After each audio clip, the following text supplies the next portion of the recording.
उत्तराखंड वासियों के लिए सुबह का बेहद खास बुलेटिन अपना उत्तराखंड उत्तराखंड एक्सप्रेस लेकर हाजिर हूं। नमस्कार, कंचन डोगरा हूं मैं और स्वागत है आपका न्यूज 18 पर। उत्तराखंड में सियासी हलचल के बीच में सीएम त्रिवेंद्र सिंह रावत ने दिल्ली में बीजेपी संगठन महामंत्री से मुलाकात की है। इस मुलाकात को लेकर कई मायने निकाले जा रहे हैं। हालांकि इस बीच खबर यह भी है कि आज त्रिवेंद्र सिंह रावत सीडीएस बिपिन रावत से भी मुलाकात कर सकते हैं।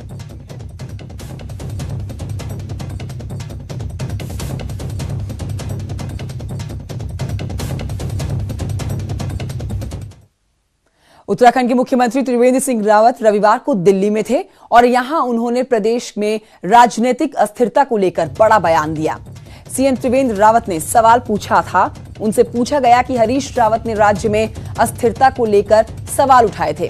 कुछ लोग कह रहे हैं कि उत्तराखंड से त्रिवेंद्र रावत की छुट्टी होने वाली है। इस पर सीएम त्रिवेंद्र रावत ने बेबाक बयान दिया। सीएम ने कहा कि छुट्टी तो सबकी होती है, छुट्टी किसकी नहीं होती। छुट्टी तो हरीश रावत की भी हुई थी, सबकी हुई थी। तो आप भी सुनिए कि मुख्यमंत्री जी ने सवाल का क्या जवाब दिया और उनसे सवाल पूछा क्या गया था। सर, आपको लेकर वो लगातार बड़े मोहब्बत दिखा रहे हैं। सर, आप बोल रहे बड़े भाई हैं, लेकिन बड़े भाई हैं तो वो तो यहाँ तक कह रहे हैं कि अब उत्तराखंड से त्रिवेंद्र सिंह रावत जी की छुट्टी होनी है, नए लोग आने वाले हैं। हर किसी की छुट्टी होनी है। कोई ऐसा है जिसकी छुट्टी नहीं हुई, बता दो मुझे आप। सबकी छुट्टी होती है तो भाई छुट्टी तो उनकी भी हुई। हर किसी की छुट्टी होनी है। कोई ऐसा है जिसकी छुट्टी नहीं हुई, बता दो मुझे आप। सबकी छुट्टी होती है तो सबकी छुट्टी होनी है। और सवाल का बड़ा ही बेबाकी से जवाब दिया त्रिवेंद्र सिंह रावत ने। बढ़ते हैं आगे, आपको बताते हैं कि इससे पहले रविवार सुबह ही सीएम त्रिवेंद्र रावत ने हरीश रावत के ट्वीट पर चुटकी ली थी। कहा था कि अब राज्य में गर्मी बढ़ने वाली है, इसीलिए सरगर्मी भी बढ़ रही है। असल में पूरा मामला हरीश रावत के ट्वीट के बाद शुरू हुआ, जब हरीश रावत ने कहा था कि राज्य में फिर से राजनीतिक अस्थिरता बढ़ रही है। अब सीएम ने यह बयान दिया है, सुनिए। सरगर्मी तेज है, तमाम तरह की बातें सामने आ रही हैं, कैसे देखते हैं आप मुझे? बढ़िया है, गर्मी का माहौल है तो अब नहीं होगी गर्मी तो कब होगी, अच्छी बात है। हरीश रावत जी जो ट्वीट किए हैं कि राजनीतिक अस्थिरता है, रावत जी का बहुत धन्यवाद। तो राजनीतिक सरगर्मियां चरम पर हैं उत्तराखंड में। आगे बढ़ते हैं, आपको बताते हैं कांग्रेस के बयानवीर और पूर्व सीएम हरीश रावत ने एक बार फिर से ट्वीट किया है, जिससे कांग्रेस की कला सामने आ गई है। साथ ही इस ट्वीट से हरीश रावत के मन की टीस भी सामने आ गई है। हरीश रावत ने सोशल मीडिया पर ट्वीट करते हुए उत्तराखंड कांग्रेस से निलंबित सिपाही कहे जाने की बात कही। इस समय असम कांग्रेस के नियमित सिपाही हैं। हरीश रावत ने लिखा कि अपने समर्थकों को उनके आमंत्रण के बावजूद कार्यक्रमों में शामिल ना हो पाने की वजह से सबसे माफी मांगी है। हरीश रावत के सोशल मीडिया पर दिए गए बयान पर कांग्रेस प्रदेश अध्यक्ष प्रीतम सिंह ने कहा है कि हरीश रावत सोशल मीडिया पर क्या लिखते हैं उसका जवाब मैं नहीं दे सकता। साथ ही यह भी कहा कि उत्तराखंड कांग्रेस तो उनके निलंबित कर ही नहीं सकती उन्हें, क्योंकि वो सीडब्ल्यूसी के सदस्य हैं। करना चाहता हूं, अब हरीश रावत जी कोई बात कहते हैं उसका जवाब मैं नहीं दे सकता। ये बेहतर होगा कि आप उनसे ही पूछें। हरीश रावत जी आसाम के हमारे प्रभारी है, स्वाभाविक बात है कि उनको वहां पर भी जो है क्या नाम लगातार जो है पार्टी को मजबूत करने के लिए काम करना पड़ता है। और वाहे बगाए वो उत्तराखंड भी आते हैं और उत्तराखंड में भी कांग्रेस को मजबूत करने का काम करते हैं। बढ़ते हैं आगे। बीजेपी सरकार के 3 सालों के कार्यकाल को लेकर उत्तराखंड कांग्रेस बड़ा प्रदर्शन करने जा रही है। कांग्रेस आज डोईवाला में मंगलवार को विकास नगर में धरना प्रदर्शन करेगी। 26 फरवरी को हल्द्वानी में कांग्रेस का बड़ा प्रदर्शन होने जा रहा है। इसके साथ ही आपको बताएं कि राज्य सरकार के लिए उसके खिलाफ एक बड़ा मार्च भी निकाला जाएगा। कांग्रेस प्रदेश अध्यक्ष प्रीतम सिंह ने कहा है कि 3 साल सरकार के बेहद निराशाजनक रहे और सरकार ने सिर्फ जन विरोधी नीतियां ही बनाई है। इसी के खिलाफ सड़कों पर उतरती हुई नजर आएगी उत्तराखंड कांग्रेस। कांग्रेस ने निर्णय लिया है कि हम इस सरकार के खिलाफ निश्चित रूप से लड़ाई लड़ने का काम करेंगे और इसके लिए हमने 26 फरवरी को हल्द्वानी के अंदर एक सरकार के खिलाफ एक विशाल धरना प्रदर्शन करने का काम हम करेंगे। कल हम डोईवाला के अंदर सरकार के खिलाफ महंगाई के विरोध में जो है धरना प्रदर्शन करेंगे। और परसों हम जो है विकास नगर के अंदर सरकार के खिलाफ धरना प्रदर्शन करेंगे और 23 से 25 तक हम उधम सिंह नगर के विभिन्न स्थानों पर जाकर के जनता को जागृत करने का काम हम करेंगे। इस वक्त की बड़ी खबर आप तक पहुंचा दे। बड़ी खबर सीधा हरिद्वार से आ रही है, जहां पर कुंभ कार्यों को लेकर गतिरोध जारी है। सिंचाई विभाग ने मेला अधिष्ठान पर बेवजह दबाव बनाने का आरोप लगाया। सिंचाई विभाग को कुंभ मेले के तहत कई कार्य सौंपे गए हैं। विभाग के इंजीनियरों और कर्मचारियों ने शनिवार को धरना प्रदर्शन भी किया था, जिसके बाद सिंचाई विभाग के सचिव ने दोनों पक्षों से रिपोर्ट तलब की है। बता दें आपको कि कुंभ मेला कार्य में लापरवाही बरतने पर सिंचाई विभाग के 3 इंजीनियर्स को सस्पेंड किया जा चुका है। तो कुंभ मेला कार्य जिसमें लापरवाही बरती गई और सिंचाई विभाग के 3 इंजीनियर्स को सस्पेंड किया गया। बड़ी खबर आपको बता रहे हैं, सिंचाई विभाग का मेला अधिष्ठान पर आरोप है। बढ़ते हैं आगे। हरिद्वार पहुंचे केंद्रीय मानव संसाधन विकास मंत्री रमेश पोखरियाल निशंक ने प्रेस क्लब में आयोजित संवाद कार्यक्रम में शिरकत की और इस दौरान निशंक ने जेएनयू और जामिया जैसे शिक्षण संस्थानों पर बोलते हुए दो टूक कहा कि जो लोग ऐसे शिक्षण संस्थानों की गरिमा को गिराने का प्रयास करेंगे उन्हें बर्दाश्त नहीं किया जाएगा। उत्तराखंड के मुख्यमंत्री बदले जाने की चर्चाओं पर निशंक बोले, कुछ भी बोलने से परहेज करते हुए नजर आए। मुझे लगता है कि हमारे चाहे जेएनयू होगा चाहे जामिया भी है और भी बहुत सारे संस्थान है, बहुत अच्छे संस्थान है हमारे, वहाँ से बहुत अच्छे लोग निकले हैं। और लेकिन मैं शुरू से इस बात का पक्षधर रहा हूँ कि जो कुछ लोग जो भी होंगे जो उन संस्थाओं की गरिमा को गिराने का काम करेगा उसको किसी कीमत पर बर्दाश्त नहीं किया जाएगा। उच्च शिक्षा विभाग ने इसी साल एक बार फिर से अम्ब्रेला एक्ट लाने की बात कही है। प्राइवेट कॉलेजेस की मनमानी और फीस बढ़ोतरी समेत सभी समस्याओं के समाधान का इसमें दावा तो है, लेकिन ये कितना सच हो पाएगा, ये बड़ा सवाल है।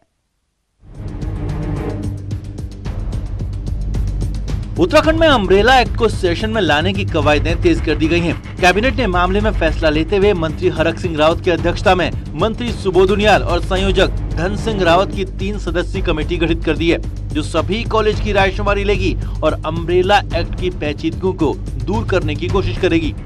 राज्य विश्वविद्यालय विधेयक 2020 को एक लाना चाहते थे हम लोग, जिस पर चर्चा हुई। चर्चा होने के बाद कमेटी बनी, अम्ब्रेला एक्ट करके लाना है उसको।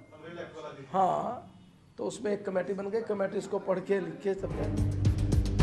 वैसे पिछले 3 साल में राज्य विश्वविद्यालय विधेयक 2020 यानी अम्ब्रेला एक्ट को लेकर कई मीटिंग हो चुकी हैं, मगर हर बार प्राइवेट कॉलेज का दबाव रोड़े अटका रहा है। नियामक संस्था की गाइडलाइन का अलग होना भी एक्ट में मुश्किलें खड़ी कर रहा है। अब मंत्री महोदय भी कहते हैं कि राह आसान नहीं है, लेकिन इस साल एक्ट को लाना प्राथमिकता है। वहीं छात्रों का सब्र भी अब जवाब दे रहा है। मुझे ऐसा लगता है अम्ब्रेला एक्ट अभी तक नहीं आया है, 3 साल हो चुके हैं, जो कि अब तक आ जाना चाहिए था, लागू हो जाना चाहिए था। हमारे कॉलेजेस में जैसे आए दिन फीस बढ़ती है, हमारे उत्तराखंड से कितने बच्चे बाहर से आते हैं जो यहाँ पढ़ने आ रहे हैं।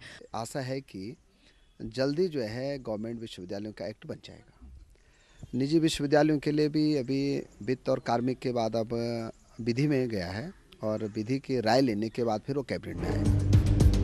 अब इस साल अम्ब्रेला एक्ट आ पाएगा या नहीं ये तो नहीं कह सकते, लेकिन इतना जरूर है कि कमेटी गठन होने के बाद स्टूडेंट्स की उम्मीदें एक बार फिर परवान पर हैं। न्यूज़ 18 के लिए देहरादून से भारती सकलानी की रिपोर्ट। राज्य में फायर सीजन शुरू हो चुका है और इसी के साथ ही शुरू हो गया है उत्तराखंड के जंगलों का संकट काल भी। अब कैसी है इसकी तैयारी, इस रिपोर्ट में समझिए।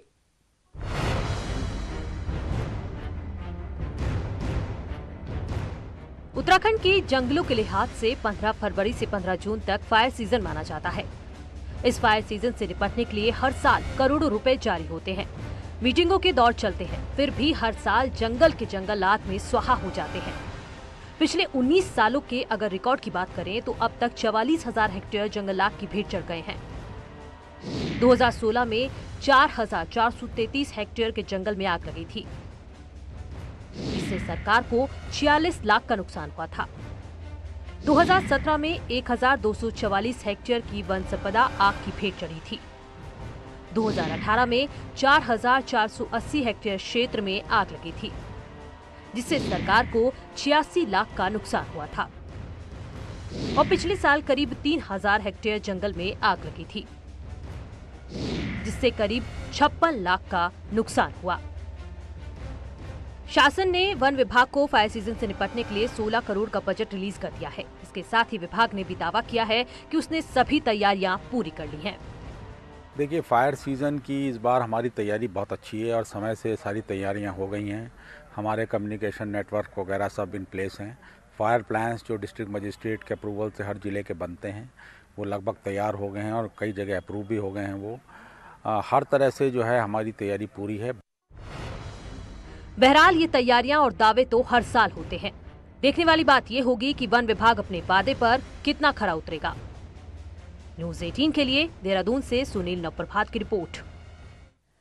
बढ़ते हैं आगे और आपको बताते हैं कि देहरादून नगर निगम का राज्य संपत्ति विभाग पर हाउस टैक्स और प्रॉपर्टी टैक्स का 8 करोड़ बकाया है, जिसमें सचिवालय, विधानसभा, एमएलए हाउस सहित कई सरकारी ऑफिस के भवन शामिल हैं। जानकारी आपको यहां दें कि अभी तक संपत्ति विभाग ने टैक्स जमा नहीं किया है, जिसके तहत नगर निगम के राज्य संपत्ति विभाग को टैक्स जमा करने के लिए नोटिस जारी किया गया है।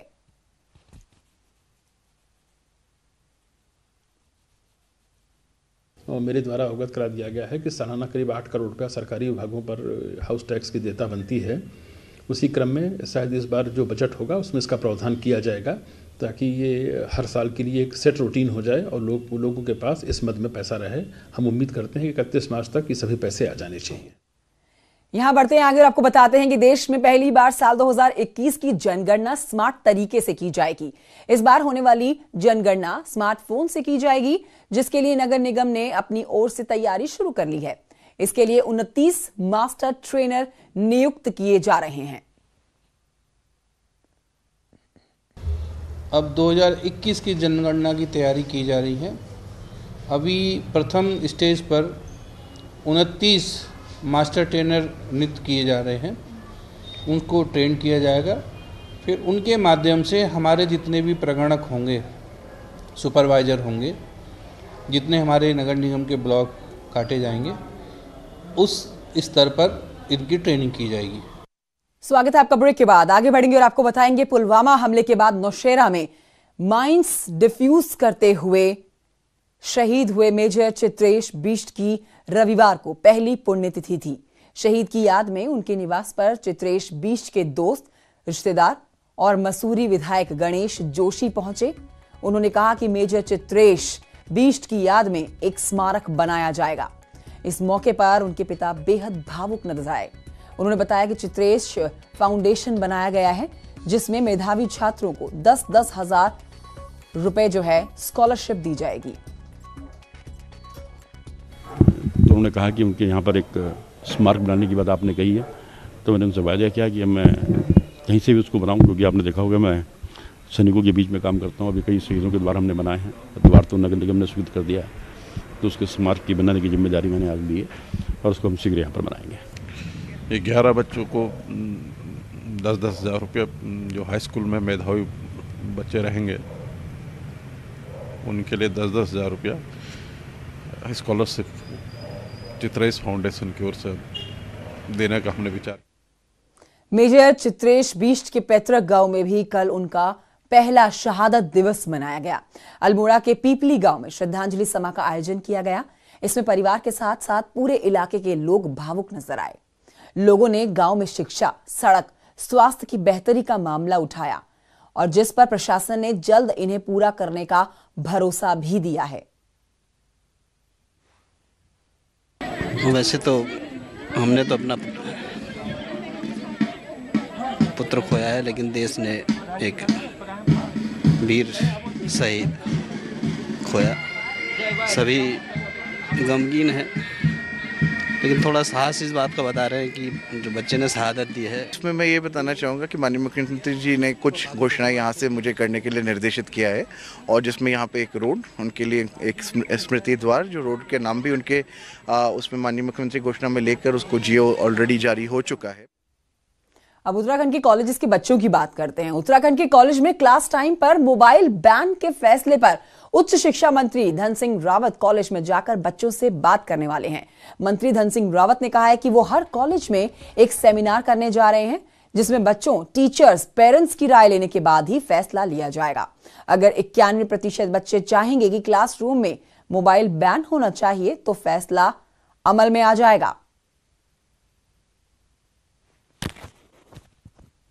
कॉलेजों में कि क्या क्लासरूम में मोबाइल जाना चाहिए या नहीं जाना चाहिए, और इसके लिए प्रत्येक कॉलेज में हम एक एक सेमिनार कर रहे हैं। उसमें छात्रों की भी राय लेने वाले हैं, अभिभावकों की राय लेने वाले हैं और टीचर्स की राय भी ले रहे हैं।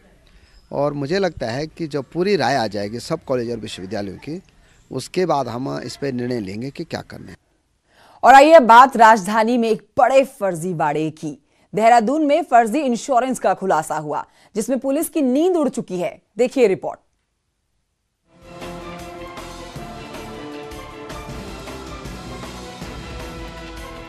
आपने अब तक कई तरह के फर्जी पेपर बनाने की घटनाएं सुनी होंगी, लेकिन उत्तराखंड में एक ऐसा गिरोह सक्रिय है जो गाड़ियों के फर्जी इंश्योरेंस पेपर बना रहा है। दरअसल देहरादून आरटीओ में फर्जी इंश्योरेंस के 2 ऐसे मामले पाए गए हैं, जिसके बाद आरटीओ सतर्क हो गया है और दून आरटीओ ने पिछले 6 महीने में रजिस्टर हुई तमाम गाड़ियों के कागजात खंगालना शुरू कर दिया है।